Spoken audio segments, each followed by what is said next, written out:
우리 인체는 지상의 기압, 즉 1기압에 익숙해져 있기에 높은 산에 오르면 높은 기압으로 여러 이상 증세가 생긴다고 했죠. 이번 시간에는 높은 산에서 낮은 기압으로 인한 여러 가지 상황에 대해 더 자세히 알아볼게요. 세계 최고의 봉우리인 에베레스트를 오르는 것은 모든 산악인들의 꿈이죠. 이번 수업은 에베레스트와 같은 고산을 등반하는 과정을 소개해 볼게요. 히말라야의 8,000m급 고봉을 오르는 등정 일정을 살펴보면 무작정 정상을 향해서 꾸준히 발걸음을 내딛는 것이 아니라는 걸 알 수 있어요. 일단 고도 5,000m 부근에 베이스 캠프를 설치해요. 그러고서는 거기서부터 정상까지 도달하는데 약 한 달 남짓한 시간이 걸린답니다.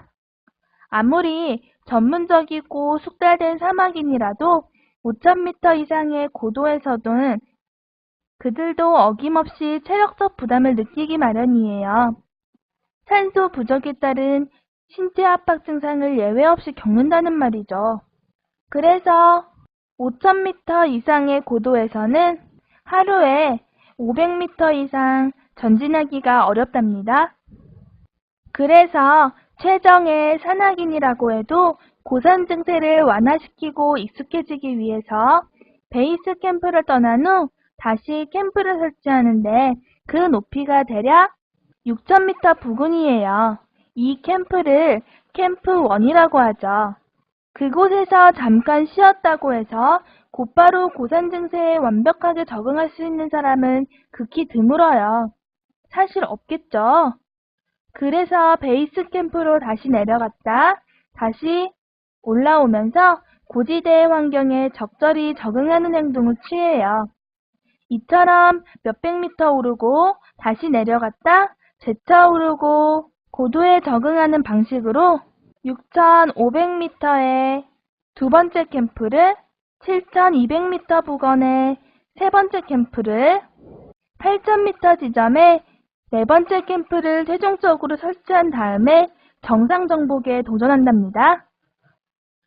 히말라야 같은 고산을 등반하는 산악인이건 설악산을 등반하는 일반인이건 먹지 않고는 버텨낼 수가 없죠.